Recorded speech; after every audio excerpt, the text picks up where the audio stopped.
নমস্কার, Bandita and mother's ব্লগে সকলকে স্বাগত জানাই। এই যে মা আর আমি বেরিয়ে পড়েছি। দুধটা নিয়ে আসিও, আবার আসবে অসুবিধে বাবা। যা রোদ হেঁটে রাস্তা মানে রিক্সায় করে বেরিয়ে আসবে। হ্যাঁ, বাবা প্রচুর রোদ উঠেছে এত সকালবেলা। একটা রিক্সা পাই না, আমার খুব কষ্ট হয়। এইখান থেকে এইটুকুনি অফিস যাবে, আবার রিক্সা। না, আমার দুজনেই দেখো না, ছাতা নিয়ে বেরিয়েছি। ছাতা ছাড়া বেরোনোই যাচ্ছে না, এত রোদ উঠেছে। সকাল থেকেই রোদ আজকে, এত মানে বিভৎস গরম। কালকে মেঘ করছে, ওই রকম গরম পড়েছে। আমি যাচ্ছিলাম বাজারে, মা বললো তাহলে কাছ থেকে আমি দুধটা নিয়ে আসি, কেননা তুই তাহলে রিক্সায় চলে আসতে পারবি, এত রোদ উঠেছে। হাতে বাজার থাকে তো অনেক, তাই জন্যে তো পুচকেটাকে নিয়ে এসেছিল, পাশে থাকে। নিয়ে এলে বেলাও হয়ে যায় আবার। কি করব, চলো যাই, বাজার থেকে বাজার করে আনি, মাছ টাছ কিনে আনি। এই যে বাজার থেকে এলাম, একটা ভালো জিনিস দেখ। এই দেখো, একটা জবা গাছ এনেছি। বললাম না, গাছের নেশা খুব খারাপ জিনিস। এই যে কি সুন্দর জবার কালারটা, আমার কত জবা গাছ ছিল, দারুণ। চিংড়ি মাছ নিয়ে এসেছি, আর এদিকে ইলিশ মাছ, এদিকে পার্শে মাছ, আর চিকেনটা আজকে করবো না, এগুলো সব এনে রেখে দিয়েছি, পরে একদিন হবে। আজকে অন্য জিনিস হবে, গিলে মেটে থাক। চিকেনটা ধুয়ে রেখে দিচ্ছি। এই যে ব্রেকফাস্ট রেডি হয়ে গেছে, ডিম টোস্ট আজকে। আর এখানে সেকেন্ড রাউন্ড চা চলছে, মা করে আনছে, আর এটা আমি তৈরি করেছি, বা ডিম টোস্টটা। এই যে রান্না বান্না বসাচ্ছি। আবার সেই পাশের বাড়ি পুচকেটার মা একটু বেরিয়েছে, দুটো তো ওরা টুইন বেবি।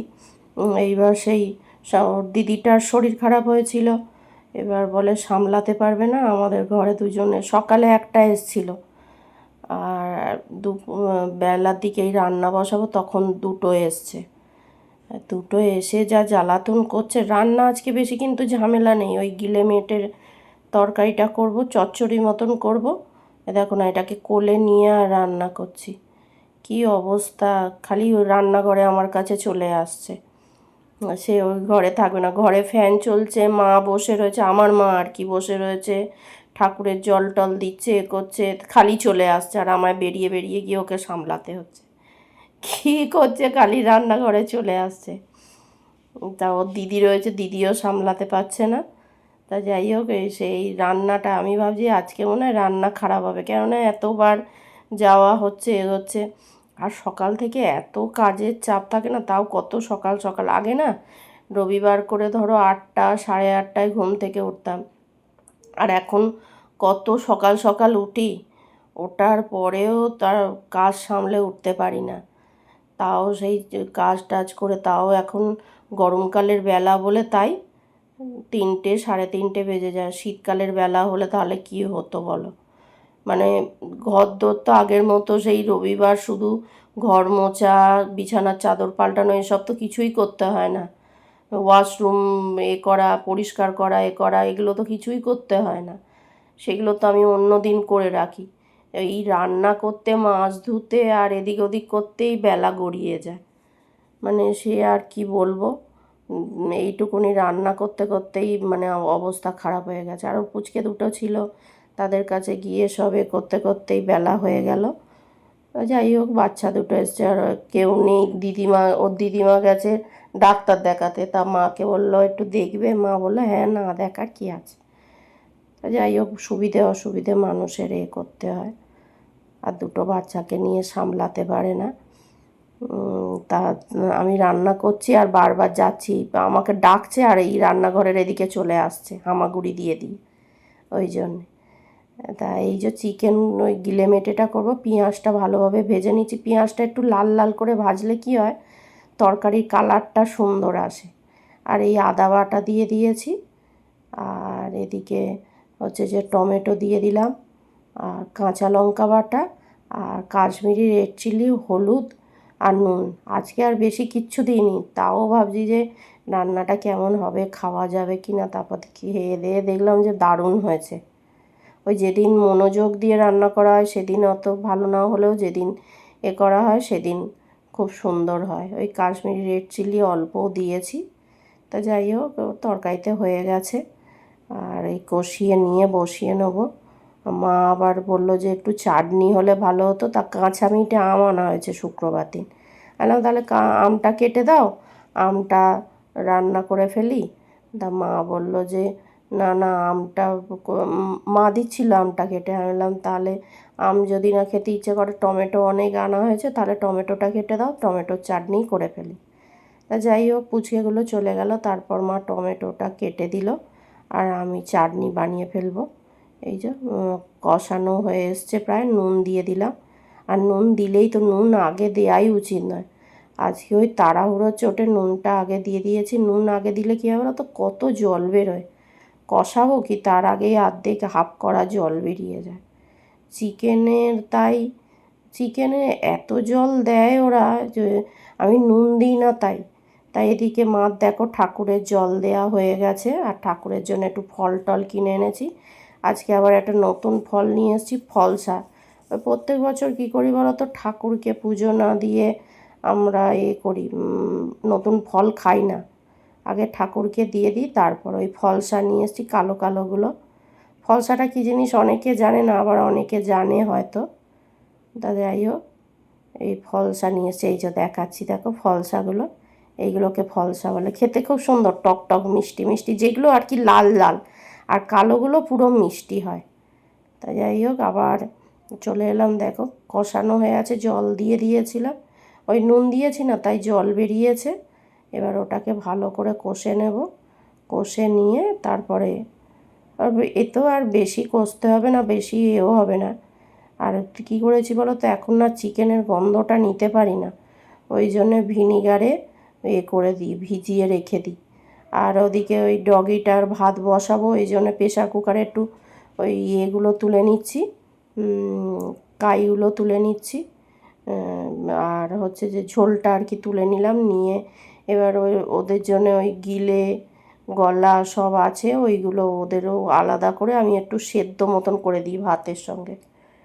চিকেন আনলেও তাই, এখন বেশিরভাগ দিন ওদের সেদ্ধই করে দেয়া হয়।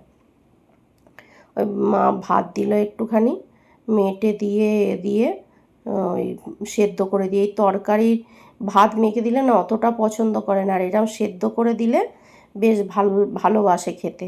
ভাতের সঙ্গে যদি এরকম সেদ্ধ করে দিই, একদম ভালোভাবে খেয়ে নেয়। তা যাই হোক, ওদিকে ওদেরও হচ্ছে, আর আমি এদিকে এটা কষে নিলাম, নিয়ে আর হচ্ছে যে বাসন কটা মেজে নিচ্ছি।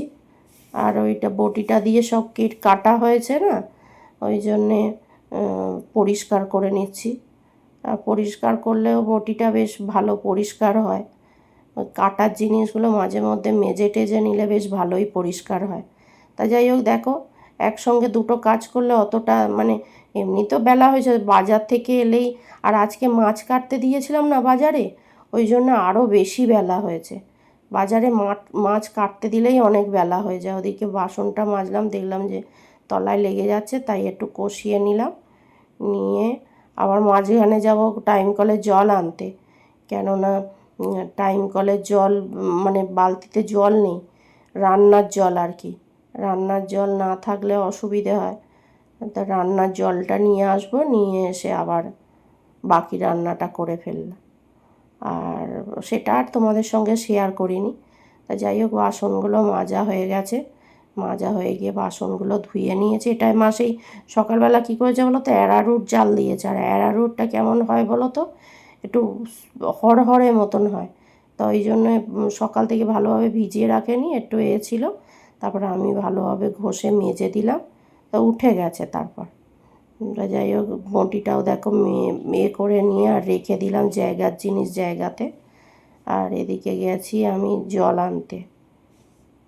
তা বাসনগুলো আমার মাজা হয়ে গেছে। এদিকে হচ্ছে যে এই টমেটোগুলো মাকে ধুয়ে দিচ্ছি, মা টমেটো কেটে দেবে। আর বাসনগুলো সব উপুড় করে নিলাম আস্তে আস্তে করে, আর বেশি বাসন নেই তো আজকে। আর এদিকে জল দিয়ে দিয়েছিলাম, আর সব সেদ্ধও হয়ে গেছে। এবার একদম গায়ে মাখা মাখা মতন করব, তাই ভালো লাগে। আর নাবিয়েও দিয়েছি দেখো। এবার মা টমেটো কটা কেটে দিয়েছে, টমেটোর চাটনি করব। এই 5 ফোড়নটা দিয়ে দেবো। 5 ফোড়নটা দিয়ে একটু ভালোভাবে ভেজে নিয়ে আর তারপর টমেটোগুলো দিয়ে দেবো। তেলটা গরম হয়ে গেছে। আর আজকে সব রান্নাই সর্ষের তেল দিয়ে করেছি। আর সাদা তেলের একটা জায়গা ধুয়ে দিয়েছিলাম সেদিন, আর একটা জায়গার তেল শেষ হয়ে গেছে, সেটা না ধুয়ে দিলে হবে না। আর এই চেরি টমেটোগুলো কি লাল দেখো, একদম টকটক করছে লাল। আর ওদিকে এও করে দিয়েছি, এবার নুন দিয়ে চাপা দিলেই গলে যাবে, আর মিষ্টি দিয়ে নামিয়ে নেবো। চাটনি আবার কি, বেশি দেরিও হয় না। আর ওদিকে সাদা তেলের জায়গাটা ধোবো জানো তো, আজকে এই তাড়াহুড়ো এদিক ওদিক করতে। এই যে আজকের আয়োজন হচ্ছে, এই যে গিলে মেটে গলাটা করেছি আর টমেটো চাটনি। টমেটোর চাটনির কালারটা দেখো দারুণ হয়েছে।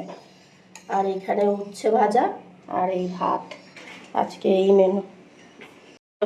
দুজন এসছে, এই খানো কত ভালো খাবার। খেয়ে নে তাড়াতাড়ি করে খেয়ে নে। বাবালি বাবা, তাড়াতাড়ি করে খাও। যে খাচ্ছে খাক না তোকে, আগে ভাত কটা খেয়ে নিয়ে গায়ে জোর কর, তারপরে যে খাচ্ছে খা। ঠাস করে চড় মারবো না গালে। ঠাস করে চড় মারবে না, তাড়াতাড়ি করে খেয়ে নি, যে খাচ্ছে খাকবে। মশা মাছি, গা চুলকে চুলকে কি করেছে। মা চা করলো, মা নিজেই খেয়ে নিল চা। আমার চা গরম গরম খেয়ে নি বাবা, 2টো বিস্কুট দিয়ে চা খেয়ে নিল। আমার বিস্কুট দিয়ে চা না খেলে আমার শান্তি হয় না, শুধু চা আমি খেতে পারি না। গাছগুলো বসালাম, খাওয়া দাওয়া করে নিয়ে তারপর গাছ বসিয়েছি। গরম আর অনেক বেলা হয়ে গেছিল, আগে খাওয়া দাওয়া করলাম তারপর গাছগুলো বসালাম। চলো চাটা খেয়ে নি। তারপর রাত্রিবেলা ডগিটাকে খেতে দিতে বেরিয়েছে। আর একজন সে এত পরে এসছে, ছিল না তাই মা দেয়নি। যাই হোক, ভিডিওটা তাহলে এখানেই শেষ করছি। তোমরা সবাই সুস্থ থেকো, ভালো থেকো, সাবধানে থেকো। আর ভিডিওটা যদি ভালো লেগে থাকে তাহলে লাইক করো, কমেন্ট করো, সাবস্ক্রাইব করো। দেখা হচ্ছে নতুন একটি ব্লগে। আর গুড নাইট। আর তোমরা সবাই সুস্থ থেকো। আর ভিডিওটা যদি কারোর ভালো লেগে থাকে প্লিজ লাইক করো আর সাবস্ক্রাইব করে আমার পাশে থেকো, কেননা তোমাদের একটা সাবস্ক্রাইব আর লাইক আমাকে এগিয়ে নিয়ে যেতে সাহায্য করবে। তা যাই হোক, ওকে খেতে দিয়েছি, দেখো খেয়ে নিক।